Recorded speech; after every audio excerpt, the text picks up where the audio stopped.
Hello everybody, Ray Garner here to talk about the things that are leaving Age of Sigmar.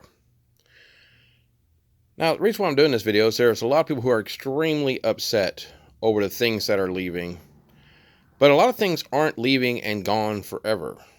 So kind of in this video, I want to review the stuff that I personally own, and as you can see, most all mine is painted. Actually, everything I have here is painted. Represented here is every model that I currently have for these armies, with the exception of 2 character models from Dominion that I wasn't able to find early this morning, and 10 Judicators that have been assembled and primed but not painted yet. Everything else I own is represented. I'm going to start here with my oldest army. These are my Hallowed Knights. Prosecutors, going out of production. Retributors, which are a type of paladin, going out of production. Judicators, going out of production. 3 units of Liberators, going out of production. Lord Reliquer and Lord Celestin, all going out of production. My version of Blackthorn and my Knight Incanter. Staying in production, or maybe not even staying in production, she's been pretty much already replaced, but staying in the army, returning back to Azir. Celestial Warbringers. This is one of my more recently painted armies. This is mainly out of the Soul War box. Every single model returning to Azir. My Dominion box. All these are painted up in colors of the Stormblood Guard. All of these are staying in. Nothing's leaving from this army. Now we walk around to the opposite side, because I have so many Stormcasts they don't easily fit on one side for filming. These are my Astral Templars. This is a more recent army that I started.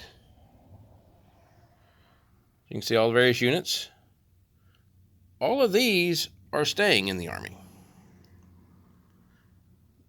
These 3 Castigators are the only thing going out of this army. At least that's at this time. None of the Vanguard units are listed among the ones leaving. Sons of the Gladius. This army here, a good chunk of this is leaving. The Ballista, the Sequesters, the Castigators, the Special Knight Incanter, Special Lord Quester. All those are leaving. These 2, and this Lord Castellan, not listed. So they should be staying to form the core of the army, which is what the army is built around anyway. But here's the big hit.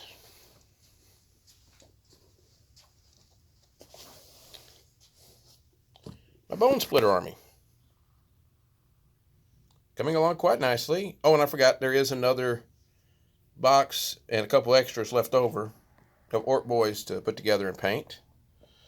Along with the example of why I'm part of the reason that the Bone Splitters are leaving AOS. Because my Bone Splitter army has been in production for a little while. These are the 2 remaining boxes that I haven't opened yet. Purchased before the end times came around. A pure sign of how popular the Savage Orcs have been. And the fact that I bought them over 9 years ago, and I have yet to finish painting them. I have played them a few times in little 1,000-point games and stuff. This is easily 1,000 points. But I'm part of the reason why several of these units, several of these armies are leaving. Another reason why things are leaving is here at the store. We still have, oh, that one there's in the sunlight, getting a little reflection. These 2 units, one from the Broken Realms, which is a long time ago, and of course the Vanguard for Beasts of Chaos. These are good boxes. There's nothing wrong with the models in this army, except nobody was buying them. Even back when I played Fantasy, which I started in 5th edition Fantasy, I have only once that I can remember ever played a Beasts of Chaos army. And that was before the end times, before Sigmar unleashed the Stormcast. I have never faced a Beasts of Chaos army in Age of Sigmar. I've never even seen anybody playing them. Now, there are people out there who do, so I do feel bad for the ones who are. And unfortunately, you're in the minority of people who are playing them, because there's just not many people playing that army, unfortunately. Nothing wrong with the army, but it didn't get recast, it didn't get re-updated, because sadly enough, folks weren't buying it. Now, maybe if they had done a recasting, it would have got purchased. It would have sold better. You know, and the same with my Bone Splitters. You know, the fact of the matter is, I haven't spent $1 on my Bone Splitter army outside of one of the early battle tomes when they had their own battle tomes.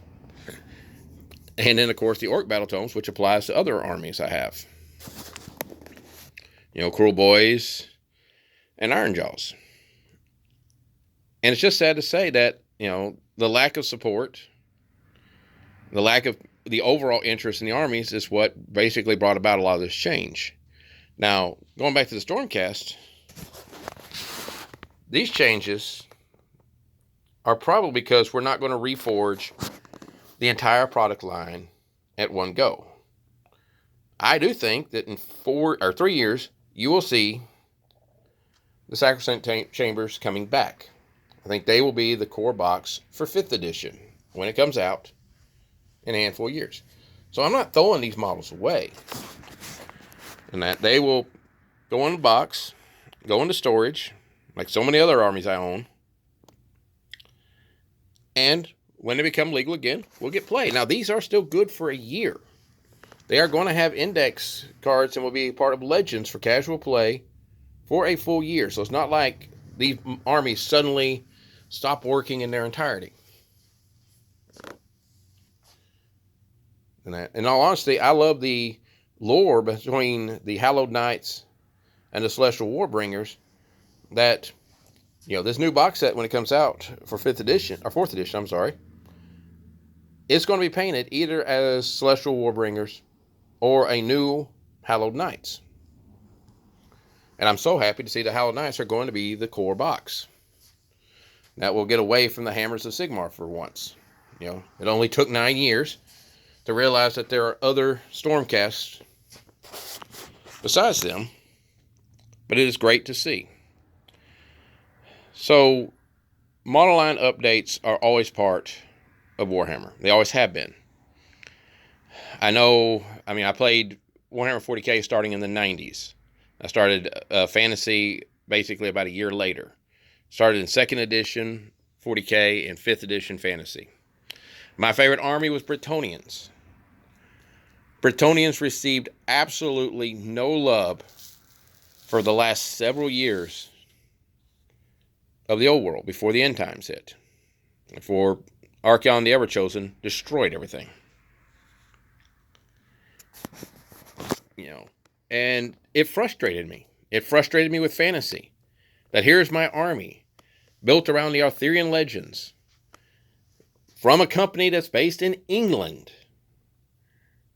And, you know, I go 2 editions with zero love, and 6th edition, all I really got was a updated army book. I got nothing else for that army. And the updated army book robbed all the characteristics of the Bretonnians. We lost lance formation. We lost everything that made the Bretonnians Bretonnians. They just became more decorated Empire Knights. And then they stopped being a cool army. You know, so then I basically went all in on my Orc army. But even my Orc army, which is close to 10,000 points painted in 8th edition Fantasy, including 100 Orc blob of units, or not even units, of one single formation of 10 wide, 5 deep orc boys. There's not a savage orc in that army. I bought these with the intent of putting them in that army, but even with close to a year before the end times, I never put them together and painted them. The only models that I ever even assembled before the end time are these front 5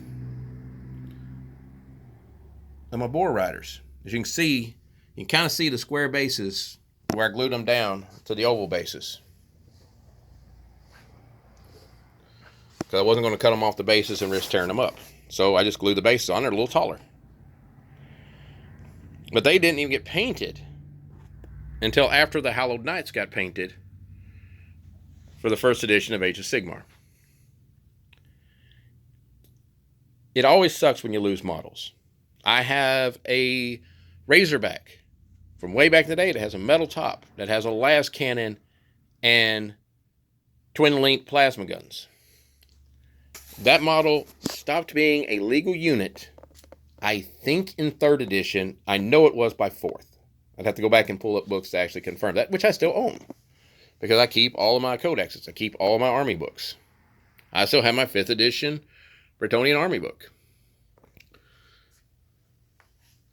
The fact of the matter is that range updates have always been part of 40K.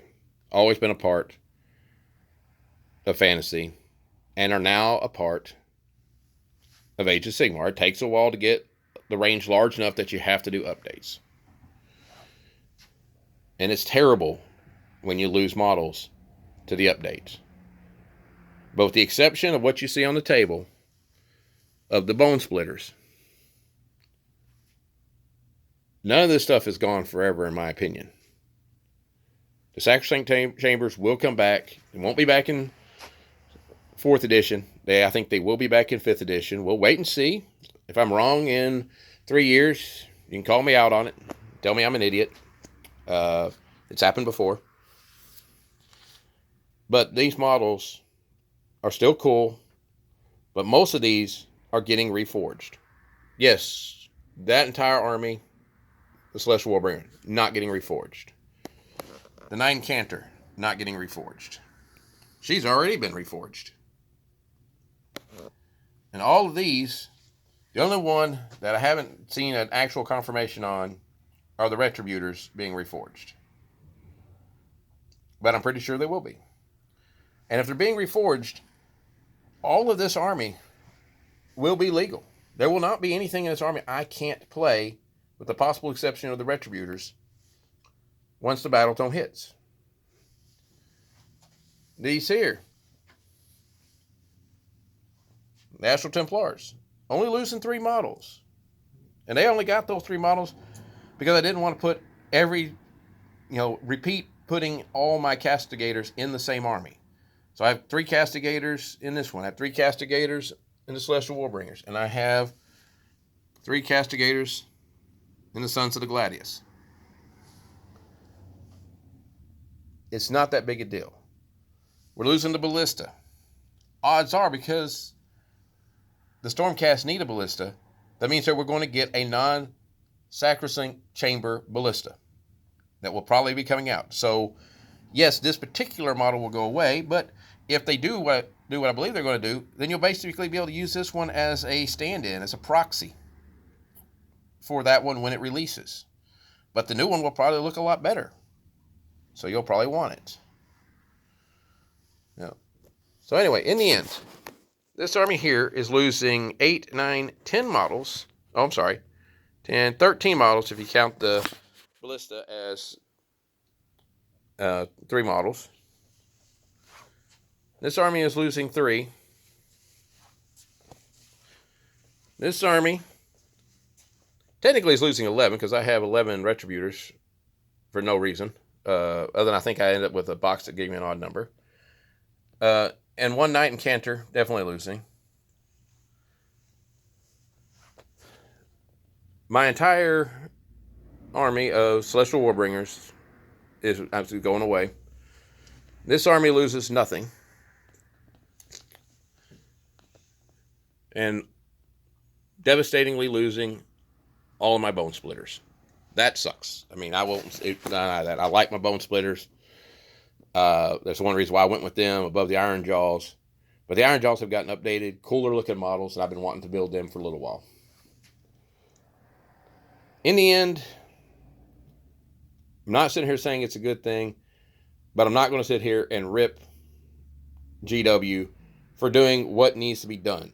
These models need to be upgraded. They need to be improved, and they're getting it. I mean, because let's just take 3 of the most basic models and put them right up against each other. There's a close-up view. The Night Sequester, or not Night Sequester, Sequester, the Vindicator, and the Liberator. One of these 3s is not like the other. This is a vastly superior model. And these are all push fits, so these are even comparisons. This is not, a special, model kit. This is just the old push fits from the 3 different box sets, 1st, 2nd, and 3rd. The Thunderstrike armor is a vast improvement. Some people may disagree with me on that, but this one here is the reason why most 40K players call them Land Marines. Because they look too much like Space Marines. This is back before all the cool lore was really developed well for the Stormcast. It got even better with these guys and gals, finding out that they all have different roles, even though they have similar weaponry. But this recasting was a massive leap forward. And it's just flat better. And I'm glad to see that we're getting the reforging, because we needed it. I'm super excited about the reforging.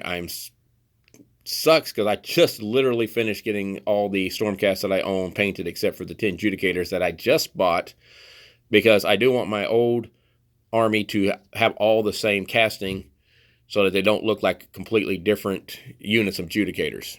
So I do have 10 Judicators that are going into, my existing Stormcast Hallowed Knights army, so that they're not different molds, different looks. But on that same note, I have the entire 3rd Battle Company of Ultramarines. The captain of which is the old Ultramarine captain, which is actually legitimately made out of lead. It's before they even switched to pewter. All those models are on 25mm bases. To be tournament legal, I would need to rebase that entire army. A lot of them are metal, so I'd have to cut slots in the 32mm bases. I'm never going to do that. My answer to that, when 8th edition came out, I built a 2nd battle company. Right now, I'm getting ready to finish up building the 4th battle company. Now, and when I say company, I don't mean a 2,000 point army.